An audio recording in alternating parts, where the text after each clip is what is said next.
taking care of a sick family member or loved one.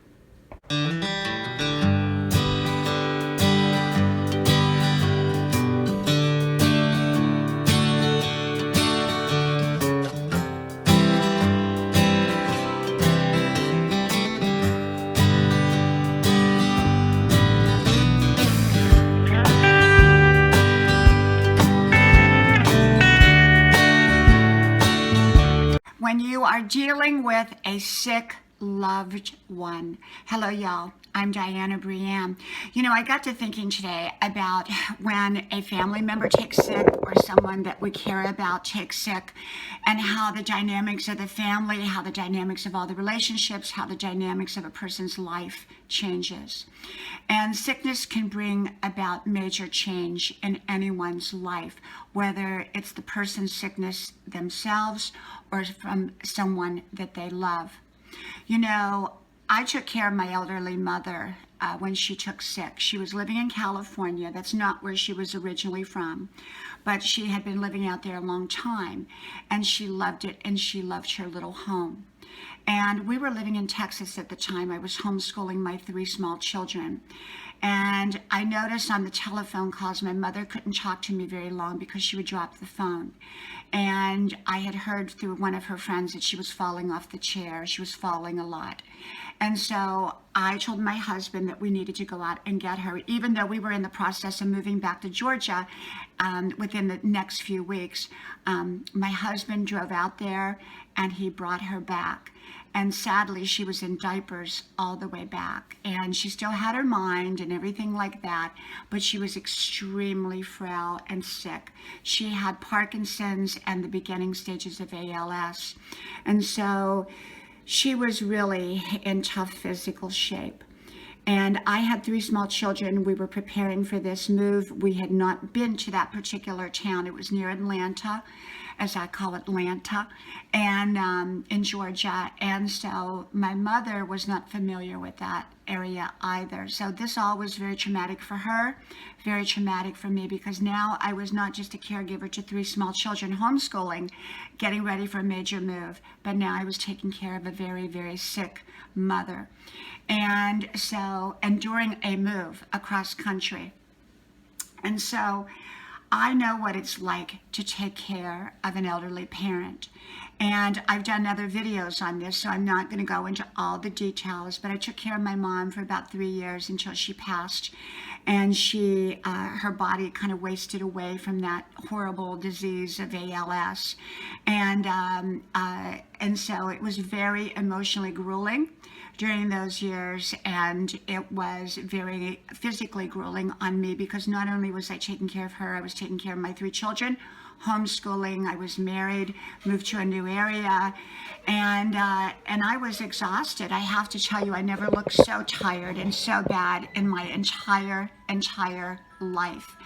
And if I could change anything about that time, I would have taken better care of me. I don't know how I would have done it, because my sister could not help me. She was in another state and she was unable to help. She had her own issues at the time, and it was really all on me. My husband traveled, so it was all on me.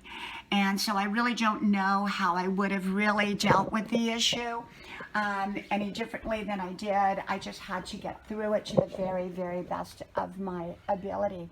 But I did a wonderful job at taking care of my mother.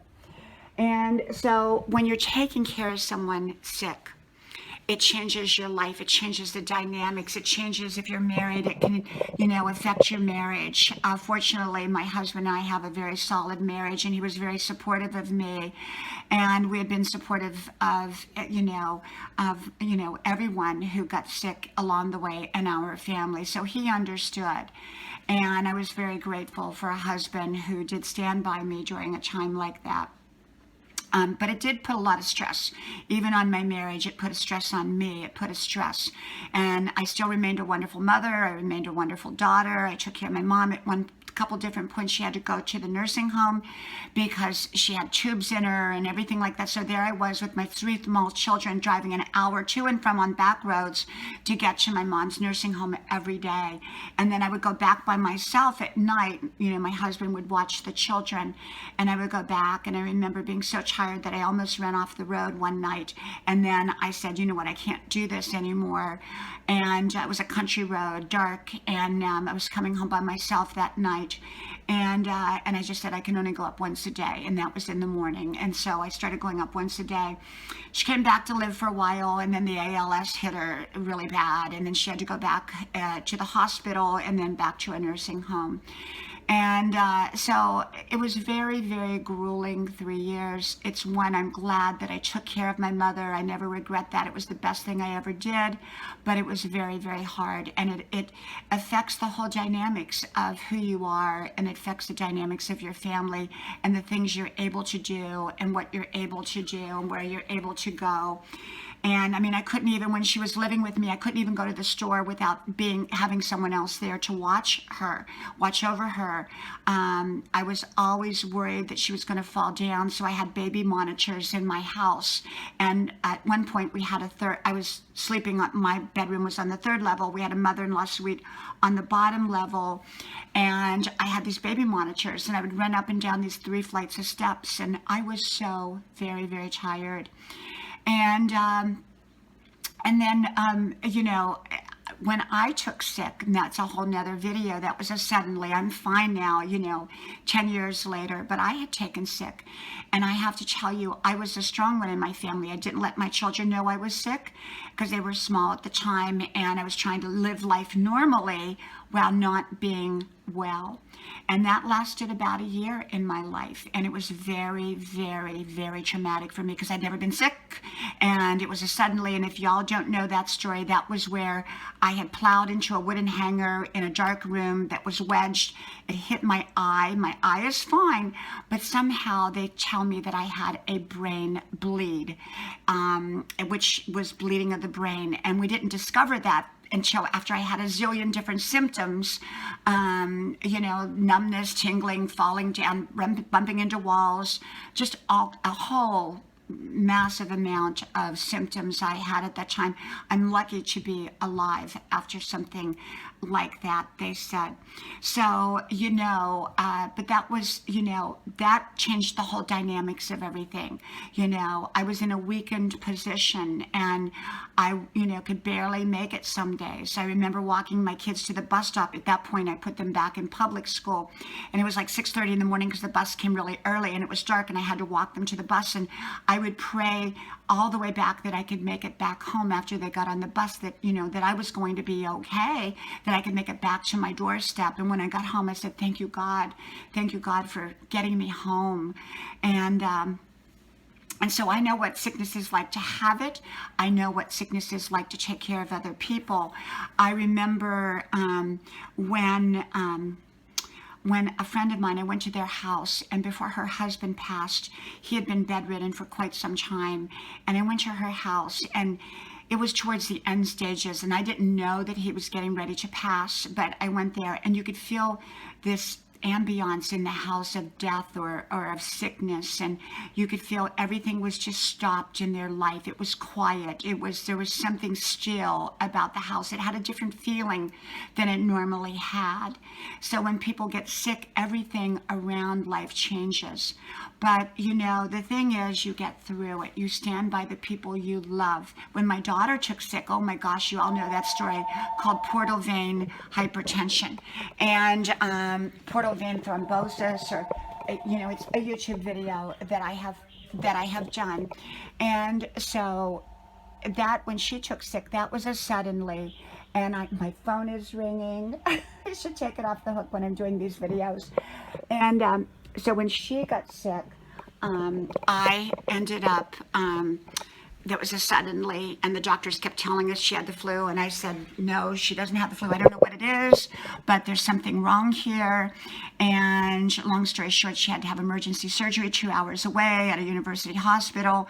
There I was following ambulances in the middle of the night as at the time, a 60-year-old woman. I'm 62 now, and I carrying big suitcases through the tunnels at the, hospital, going back and forth. I had two young adult kids down here. One was still in high school, so I had to be here because I was still homeschooling through a public school program, and sleeping in a big blue chair at the hospital bedside. I mean, it went on, and it was very traumatic. It was very touch and go. She's done wonderful. She's doing great. And that was 2 years ago, though. So I know what sickness is from having a child sick, from having a parent sick, and from being sick.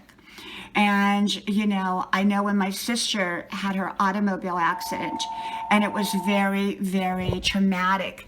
And, when she had her automobile accident, and she did pass away, and, but she was on the respirator for like 5 months. And I had to handle all of that. And that was during the time that I was sick, so I couldn't go be with her, but I was the one primarily handling everything with the doctors. And so with my 3 little kids, and I was taking care of my 3 little kids. My husband had moved out of state for his job, and we were to follow in 1 year because we were renovating our house. So I had so much going on, and it seemed like the sickness just came at a bad time, and so I understand what it's like. So when you go through sickness, when you go through a family member who has taken sick, or yourself, you take sick, you've just got to put one foot in front of the other, be informed, get great doctors, great care providers, a great support team. And I didn't always have that support team in place because, we had moved around a lot. And so a lot of it was on me. And understand to get a lot of rest and take care of yourself, because you're going to need that to get through that time. Exhausting yourself completely, wiping yourself out, is not going to do the people good that you're taking care of. And it's not going to do you any good. It's not going to do your relationships any good. So you've got to find a way to take care of yourself. And looking back, I don't know how I would have done it, but I wish I could have taken better care of myself at that particular juncture of my life. But sometimes you just do the best that you can. But sickness does change everything, and it does make everything different. But when life gets back to normal, you are just so grateful, so grateful. So 10 years later, after my health crisis, I am so, so, so grateful. Out there running 5 miles a day and doing super. And, I'm so glad I took care of my mother, and I'm so glad indirectly from a distance I watched over my sister. And, I've just learned a lot throughout the years. So sickness does change things. And the important thing is to be able to get through that challenging and difficult time successfully. Well, from my house to yours, may God bless you. And I got to go find out who called. I'll talk to y'all soon again. Bye-bye.